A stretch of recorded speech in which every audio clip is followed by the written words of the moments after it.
자, 여기는 남과 북이 분단되는 과정이에요. 대한민국과 북한이 분리되는 그 최종 결론 부분입니다. 50총선거가 나옵니다. 우리 앞에 배웠죠? 50총선거는 남한만의 단독선거였었죠? 요 남한만의 단독선거를 반대했던 움직임, 김구가 울면서 3천만 동포에게 읍고함, 그리고 남북협상, 북으로 올라가서 김일성을 설득했죠? 그리고 제주도 4.3 사건, 여수 순천 11구 사건, 요런 등의 단독 선거를 반대하는 움직임이 있었지만 그럼에도 불구하고 남쪽에서 50총선거가 열리게 되죠. 48년 5월 10날입니다. 그 당시 때 포스터예요. 총선거 5월 10일. 그래서 투표는 애국민의 의무, 기권은 국민의 수치. 여기 조선총독부 건물이 이때도 남아 있었네요. 이게 50총선거하는 모습인데 웃기는 것은 여기 보면은 짝대기가 많이 있을 거예요. 이 당시 때 우리 국민들이 아주 무식했거든. 문맹률이라 그러죠. 글을 읽고 쓰지 못한 사람들이 너무 많아서 짝대기로 기호로 이렇게 투표를 했었다고 해요. 선거 유세할 때도 저 손가락 하나 1번이다 1번, 저 2번이에요 2번, 이런 식으로 이름이 아니라, 물론 이름도 얘기했겠지만 이름을 한글로 쓰고 읽을지 몰라서 손가락 하나, 두 개, 세 개 이렇게 짝대기로 표현을 했었다고 해요. 그러나 최초의 선거인 50총선거는 이런 모습이었었다라는 거 참 신기합니다. 그래서 유엔의 결정에 따라서 한반도 38선 이남 지역에서만 선거가 실시되었어요. 이것이 48년 5월 12일이고, 그래서 기본적인 선거 규칙 우리 중학교 때 배웠죠. 보통, 평등, 비밀, 직접. 지금 우리가 하고 있는 선거 똑같은 방식으로 이때 실시가 됩니다. 그래서 만 21세 이상의 모든 국민이면은 남자, 여자 할 거 없이 모두 참석을 했어요. 우리나라 최초의 선거인데도 완벽한 원칙하에 했습니다. 그래서 이게 중요한 이유는 우리 역사상 최초 단군 할아버지 그때부터 해가지고 최초로 실시된 민주적인 선거라는 거예요. 단군 할아버지가 털을 잡고서 요때 처음으로 최초로 실시된 선거이기 때문에 비록 남한만의 단독 선거였지만 어마무시한 의미가 있다라는 거죠. 근데 잘 봐. 총선거야. 총선거 선생님이 누구 뽑는 선거라고 그랬어요? 그렇죠. 국회의원 뽑는 선거예요. 왜 국회의원을 먼저 뽑죠? 대통령 뽑는 게 아니라? 그렇죠. 대통령제로 할 건지 뭐 의원 내각제로 할 건지 왕이 다스리는 군정제로 할 건지 법을 만들어야지 그거에서 뽑을 거 아니야. 그래서 헌법을 먼저 만들어야 되기 때문에 어떤 나라든지 국회의원을 먼저 뽑는다고 했었죠. 그래서 어떤 나라든지 총선을 먼저 해서 국회의원을 뽑고 이 국회의원들이 헌법을 만들어야 되죠. 그 나라의 뼈라고 할 수 있는 뼈대를 만들고 여기서 뭐 대통령제로 하겠다 그러면 대통령제 국가를 만드는 거고, 그래서 이 헌법의 근거에서 국가가 만들어지는 겁니다. 그래서 어떤 나라든지 뭐부터 시작된다? 총선거부터. 그것이 우리나라는 48년 5월 10날이었었다. 근데 여기에 불참한 사람들이 있었어요. 게을러서가 아니라 단독 선거를 반대했기 때문에. 김규식 같은 남북 협상파 북한 가서 김일성 설득했던 애들이 있죠. 그리고 좌익도 단독 선거 반대했었죠. 그래서 이런 사람들을 제외하고 선거를 했습니다. 그래서 국회의원을 뽑았어. 우리나라 몇 번째 국회의원일까요? 그렇죠. 1대 국회가 되겠죠. 1대 국회의원. 근데 1대 국회의원을 특별히 1대 국회의원이라고도 하지만 뭐라고도 부르냐면 재헌 국회의원이라고 합니다. 이 국회의원이 해야 될 가장 중요한 일이 뭐였냐면 헌법을 만들어야 되거든. 그래서 헌법을 제정한다 해서 재헌 국회의원이라고 부릅니다. 그래서 알아두세요. 1대 국회를 재헌 국회, 1대 국회의원을 재헌 국회의원 이렇게 부릅니다. 임기는 2년이에요. 야, 보통 국회의원은 임기가 4년이거든. 현재도 4년이고, 근데 얘네는 2년이야. 얘네만. 왜 2년이냐면, 야, 니들은 헌법 만들고 나라의 기본이 되는 거 만들고 사라져. 딱 2년만 준 거야. 그리고 200명의 국회의원을 뽑기로 되어 있었는데 결론적으로는 198명만 뽑습니다. 2명 왜 못 뽑았냐? 제주도에서 지금 불타고 있거든. 제주도에서 제주도 4.3 사건 기억나죠? 4.3 사건 때문에 지금 제주도는 피바다야, 불바다야. 막 연기 피어오르고 난리가 났거든. 그래서 거기에 2개 선거구는 제외됐어. 그래서 우리나라 첫 국회의원은 198명으로 시작이 됐습니다. 그래서 구성된 국회에 재헌 국회라고 했습니다. 1대 국회라고도 하는데 헌법을 제정하는 중요한 역할을 했기 때문에 특별히 얘네들을 재헌 국회라고 부릅니다. 임기 2년. 그래서 50총선거 아주 중요해요. 그래서 얘네들이 헌법을 만들었어요. 재헌 헌법이라고 합니다. 1대 헌법이라고도 하고 재헌 헌법이라고 해요. 여기에 나라의 뼈가 들어가 있죠. 일단 나라 이름 정해야 될 거 아니야. 대한민국을 합니다. 우리가 일본한테 망한 나라가 제국이었었죠. 황제가 다스린 나라, 제국에서 이제 민국, 민이 뭐예요? 백성민자거든. 백성이 주인인 나라. 한마디로 왕이 다스리면은 제국 혹은 군주정 이렇게 부르잖아요. 이제 백성, 국민이 다스리는 나라. 국민이 대통령이라는 대표를 뽑아서 나라를 굴리는 거거든. 이런 걸 뭐라 불러요? 공화정이라고 부르죠. 공화정. 그래서 민주공화국인 대한민국으로 하겠다라고 헌법에 나와 있어요. 그리고 이 대한민국은 계승했대. 뭘 계승했냐면 3.1운동 이후 뭐가 만들어졌어요? 대한민국 임시정부가 만들어졌죠. 그래서 이 임시정부의 정통성을 계승했다라고 헌법에 딱 박아놨어. 그래서 우리나라는 아이고 3.1운동 이후에 임시정부가 몇 년도에 시작됐어요? 아이고 똑같이 시작됐죠. 그래서 우리나라 대한민국은 1919년부터 지금까지 이어져 오고 있다라고 헌법에 명시를 했다니까. 그래서 우리나라 대한민국은 1919년을 개성한 거기 때문에 1919년부터 카운트 날짜를 세야 돼요. 옆에 나와요. 그리고 대통령제로 하겠대. 그리고 간선제로 하겠대요. 대통령제는 두 가지가 있습니다. 직선제가 있고 간선제가 있어요. 직선제는 국민이 직접 대통령을 뽑는 거야. 지금 현재 우리 대한민국은 직선제, 간선제예요. 지금 직선제죠. 우리 이재명 대통령 우리 국민이 직접 뽑았잖아. 직선제예요. 근데 우리나라 첫 번째 헌법에는 간선제야. 간선제는 국민이 직접 뽑는 게 아니라 이 당시에는 국회의원들이 뽑아줬어요. 국회에서 선출했다는 말은 국회에 국회의원들이 있잖아. 국회의원들이 대통령을 뽑아주는 구조였어요. 이런 것을 간선제라고 합니다. 국민이 직접 뽑으면 직선제, 어떤 집단에서 대통령을 뽑으면 간선제. 우리나라 첫 번째 법은 간선제였다. 그래서 국회의원들이 아까 몇 명 뽑았어요? 국회의원 198명 뽑았잖아.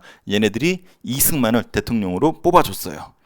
근데 초기만 하더라도 우리나라 헌법에는 여기 나와 있지만 부통령도 뽑았습니다. 그래서 대통령의 이승만, 그 다음에 우리 부반장처럼 부통령의 이시영 이렇게 뽑았습니다. 요분이 이승만 대통령이고 요분이 이시영 부통령이죠. 이시영 혹시 기억납니까? 우리 육형제 선생님이 몇 번 얘기했을 거예요.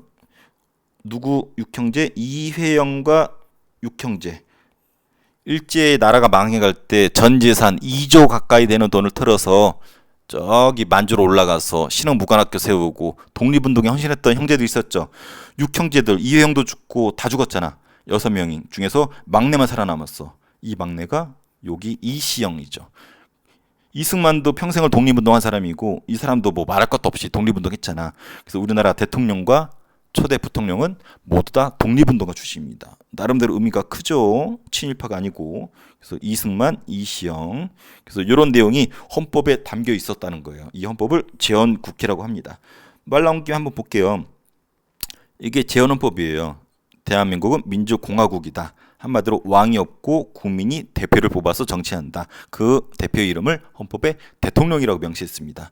모든 권력은 국민으로부터 나온다. 뭐 나와 있죠. 대한민국 영토는 한반도다. 그래서 북한 쪽도 아직 섞이진 않았지만 우리 영토라고 표현을 해놓은 거예요.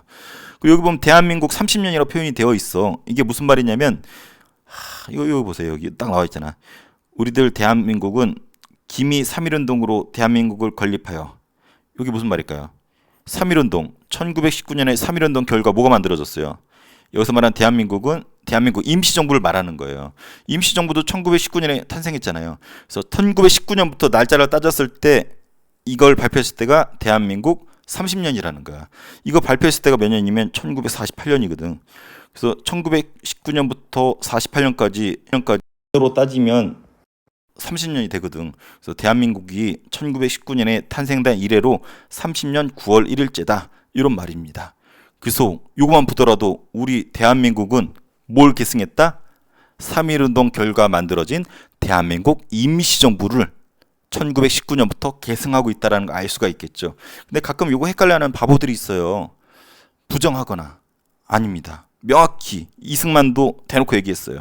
우리나라는 대한민국 임시정부를 계승했다. 그리고 여기서 취임식을 갖습니다. 여기 보이나요? 착한 사람들만 보이는데 여기 이승만, 이시영 보여요? 보이죠? 네. 이 건물이 뭔지 아나요? 맞아요. 조선 총독부 건물이에요. 일제 식민지 통치의 최고기구. 이게 이때까지 있었다니까.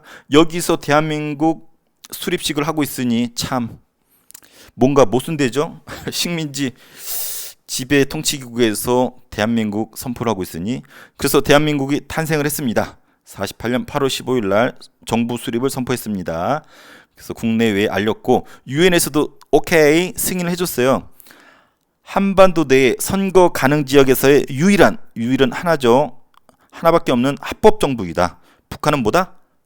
가짜 정부다. 인정 안 한 비합법 정부이다. 라고 우리 대한민국만 인정을 해줬어. 세계인들이. 그것도 유엔이. 그리고 북한도 나라를 세웁니다. 우리나라가 날짜 보세요. 언제 세웠어?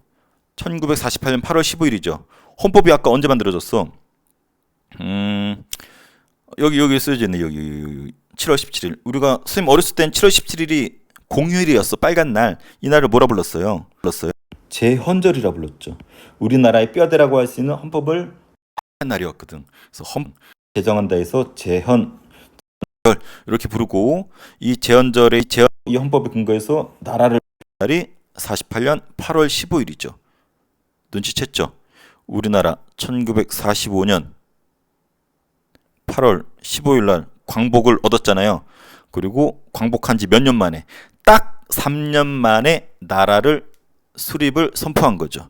그래서 광복되고 3년 딱 준비해서 대한민국 수립을 선포했습니다. 요 정도는 상식이니까 알아두세요. 그리고 북한도 9월 9일 날 나라를 만듭니다. 모양새가 이렇게 돼. 우리나라는 8월 15일, 북한은 9월 9일. 이 말은 우리나라가 만들어진 지 북한도 얼마 안 됐죠. 북한도 이미 지들 단독 정보를 준비하고 있었던 거야. 남측이 먼저 선포하기 기다렸을지도 몰라요. 그래놓고 지들이 남측 이승만 니들이 먼저 분단 선언한 거야. 이 새끼들아 하고 지들도 선포합니다. 그래서 외우기 좋게 굿땡 9월 9일 날 발표합니다. 먼저 소련이 원래 군정을 했었죠. 그래서 인민위원회 행정권을 이양했었다고 배웠죠. 인민위원회는 우리 앞서 배운 것처럼 조선 건준이에서 했었던 건데 똑같은 좌익이라서 이거 인정해줬었다 그랬잖아. 북한에도 우파가 있었거든. 우익이 조만식이란 똘똘한 애가 있었는데 얘를 없애버립니다. 그리고 소련군과 같이 들어온 김일성을 지원해서 김일성으로 하여금 북한 정권 수립을 할 수 있도록 도와줍니다. 그래서 북한에서 김일성이 북조선 임시인민위원회라는 걸 만듭니다. 이게 좀 중요한데 여기 위원장이 김일성이야. 여기서 개혁을 추진하는데 이게 중요해요. 사회주의 경제 알죠? 좀 평등한 세상을 만들고 싶어 했었고 토지는 누구한테? 농민들한테 주는 걸 원합니다. 그래서 중요한 거 토지 개혁을 해요. 동학 농민운동 기억납니까? 우리 1학기 때 동학을 믿는 농민들이 토지 달라고 막 으쌰으쌰 했었잖아. 그래서 농민들의 항상 바람은 뭐였냐면 무조건 1순위는 토지 달라 이거야. 농민들이 농사 짓게 토지 달라. 근데 그걸 북한에서 남한보다 앞서 먼저 해버렸어. 왜? 사회주의가 그런 걸 원하거든. 그래서 토지 개혁을 합니다. 한마디로 토지 개혁은 땅을 많이 가지고 있는 지주의 땅 있죠. 요거 빼앗아서 누구한테 주는 거야? 농민한테 주는 것을 토지 개혁이라고 해요. 그래서 이 지주의 땅을 빼앗을 때 돈을 주고 산 거 아니야. 무상으로 몰수. 무상은 공짜로, 몰수는 빼앗았다는 거야. 지주 땅 공짜로 빼앗아 갑니다. 그리고 무상으로 분배. 누구한테 줬을까? 농민들한테. 뭐 받고? 공짜로. 자, 그래서 북한의 토지 개혁은 졸라 화끈해. 지주의 땅을 강제로 공짜로 빼앗아 가지고 농민들한테 공짜로 나눠줬어. 누가 싫어하고 누가 좋아했을까? 지지들은 18거리고 욕하겠죠. 농민들은 웃으면서 아주 그냥 오줌 싸면서 아주 좋아하겠죠. 자기 땅이 생겼으니까. 그래서 북한의 토지 개혁이 무상 몰수, 무상 분배라는 거. 이거 아주 중요합니다. 그리고 주요 산업을 국유화, 국가가 차지합니다. 왜냐하면 사회주의는 그 사유재산 있죠.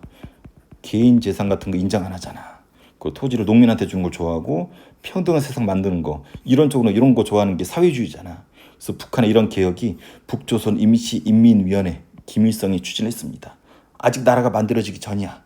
그리고 북한이 수립이 되는데 북조선 인민위원회라는 걸 조직을 해요. 그래서 군대 만들고 총선거 얘네도 형식적이지만 총선거를 해요. 그리고 구성된 게 최고인민회의. 이 과정 중요하지 않아. 요게 좀 중요해. 그리고 요 과정을 거쳐서 그리고 헌법을 만들었는데 김일성이 수상, 우리나라는 대통령이죠. 북한은 수상으로 김일성이 합니다. 물론 부수상이 있는데 부수상은 여러 명이 있어요. 이건 몰라도 되고 짱으로서 수상으로 김일성을 선출했고 나라 이름은 조선민주주의 인민공화국. 아직까지도 북한은 조선민주주의 인민공화국. 조선민주주의 인민공화국의 실질적인 북한의 짱은 김정은 뚱땡이죠. 그래서 김일성, 김정일, 김정은 3대 이렇게 내려오고 있죠. 현재 요 마지막 뚱땡이가 김정은 뚱땡이입니다. 그래서 북한도 아직 나라 이름이 조선민주주의인민공화국. 웃기죠? 공화국이래. 왕이 없대. 없죠, 없기는. 하지만 이 김정은 뚱땡이가 거의 왕보다 막강한 파워를 누리고 있죠. 그래서 무림한 공화국인 북한 9월 9일 날 탄생을 하게 됩니다. 이것이 기념식 사진이래. 조선민주주의인민공화국 강요. 요 새끼가 김일성. 이땐 아직 덜 뚱땡이네. 나중에 어마무시한 뚱땡이가 됩니다. 그리고 선생님 이거 보면서 깜짝 놀랐어요. 김원봉 기억납니까? 김원봉 일제강점기 때 현상금이 가장 높았던 김원봉. 원봉, 두봉, 쓰리봉 할 때 원봉, 김원봉. 의열단 만드네. 김원봉이 북한으로 넘어갔어. 얘기해 줄게요. 해방되고 나서 김원봉 마지막 우리 김원봉 어디서 기억납니까? 근데 김구하고 여기 충청에서 만났잖아. 이렇게 해서 여기 와 있는 김구랑 김원봉이 와서 만났었죠. 그래서 남쪽으로 들어왔었어 김원봉도. 그래서 남쪽으로 장착을 하려고 그랬는데 웬걸 일제 앞잡이 역할을 했었던 친일 경찰이 있거든. 악질이고 아주 고문 기술자인데 노덕술이라고 하는 친일 경찰이 김원봉을 고문합니다. 그래서 김원봉이 몇 날 며칠 울었대. 울면서 이런 얘기했다 그랬죠. 내가 일제 강점기 때 현상금이 가장 높았던 사람인데 내가 해방된 조국에서 일본한테도 받아보지 못한 고문을 내 조국에서 그것도 같은 민족인 친일파한테 고문을 받다니 하면서 억울해하면서 몇 날 며칠을 울었다고 해요. 그리고 북한으로 넘어가죠. 그래서 북한 정권 세우는데 역할을 합니다. 그러다 나중에 소리 소문 없이 사라지는데 김일성이 죽였는지는 모르겠어요. 그래서 여기 보면은 김원봉이 여기 등장을 해. 참 이게 참 그래요. 자, 한번 정리해 볼까요? 그래서 남과 북이 분단됐고 지금까지도 이어져 오고 있다라는 거. 참, 이 분단이 언제 끝날까요? 여러분 때 끝날까요? 자, 한번 볼게요.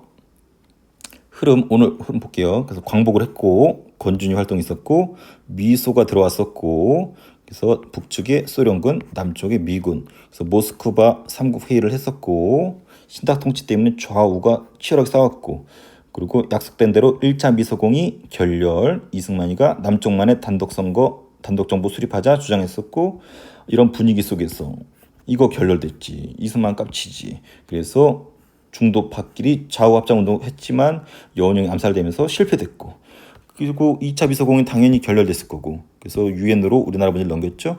그랬더니 인구비례해서 남북한 총선거 해라. 근데 북측이 거부하니까 그러면 가능한 지역만 해라 라고 소청해서 결정을 때렸죠. 이것이 50총선거였고 근데 50총선거가 실행이 되면 단독 정부가 들어서고 남북 분단은 기정사실이야. 그래서 여기에 반대하는 움직임. 김구가 울면서 3천만 동포한테 읍고합니다. 그리고 남북 협상했고 그리고 제주도 4.3 사건, 여수 순천 11구까지 이어지고 그리고 이런 반대에도 불구하고 50총 선거가 실시가 되었죠. 최초 단군 할아버지 이래로 최초였고 임기 2년 198명 이런 사람들은 불참했고 재헌국회가 구성이 되었죠. 헌법 만들고 이런 법들을 만들었습니다. 여기에 다음 시간에 배울 거고 그리고 대한민국이 먼저 탄생했죠. 그래서 재헌헌법에 근거해서 7월 17일 재헌조직을 했었죠. 임시정부를 개성했다라고 분명히 얘기했습니다. 민주공화정이고 대통령, 부통령 이렇게 뽑았고 대한민국 수립 선포를 요때 했습니다. 그래서 아까 본 것처럼 광복 이래로 3년 만에 수립을 선포했죠. 유엔도 인정한 유일한 합법정부입니다. 북한도 기다렸다는 듯이 조선민주주의인민공화국을 발표했죠. 북조선 임시인민위원회 나라가 생기기 전에 이미 김일성 중심으로 개혁을 했었죠. 토지개혁으로 무상몰수 무상분배 지주의 땅을 무상으로 빼앗아서 농민들한테 공짜로 나눠줬어. 그래서 지주들은 시발거리고 농민들은 졸라 좋아하죠. 그리고 주요 산업을 국유화, 사유재산을 좋아하지 않기 때문에 그 헌법에 근거해서 김일성이 수상으로서 조선민주주의인민공화국 9월 9일 날 만들었고 원조 뚱땡이가 김일성이라는 거. 요 흐름까지 쭉 이어지는 거. 요거 순서가 잘 나오니까 처음에 순서를 외우고 그 다음에 디테일한 살을 붙여야 됩니다. 의미를 알아야 되고. 결코 어렵지 않아요. 오히려 선생님은 현대사가 더 재밌는 것 같아. 왜냐면 이거 겪은 사람들 아직도 살아있거든. 제주도 4.3 겪은 사람 아직도 살아있거든. 자, 50총선거는 유엔 감시하에 한반도 전 지역에서 아니죠. 남쪽 지역에서만 실시되었죠. 50총선거 결과 재헌국회가 구성되었다. 맞죠? 이승만 초대 대통령. 맞죠? 유엔은 남한만의 선거를 통해 대한민국 정부를 유일한 합법정부로 인정하였다. 맞죠? 북한 정권 수립은 굿땡이었다. 맞죠? 50총 선거에서 선출된 국회는 특별히 재헌국회라고 한다고 그랬습니다. 헌법 제정이 주 업무였기 때문에 대한민국 정부는 48년에 공적으로 수립되었다. 그렇죠. 8월 15일 광복된 지 딱 3년 만에 초대 대통령은 국회에서 그렇죠. 간선제로 선출되었죠. 국회에서 국민이 뽑는 게 아니라 국회의원들이 뽑는 간선제로 누가 뽑혔네요. 이 정답은 간선제가 아니라 간선제로 이승만이 뽑힌 거죠. 부통령이 이시영. 북한은 48년 9월 9일 굿땡 때 조선민주주의 인민공화국 수립했고 북한의 초대 수상은 김일성 원조 뚱땡이죠. 그다음 그 아들 나중에 김정일로 가고 현재 뚱땡이는 김정은이죠.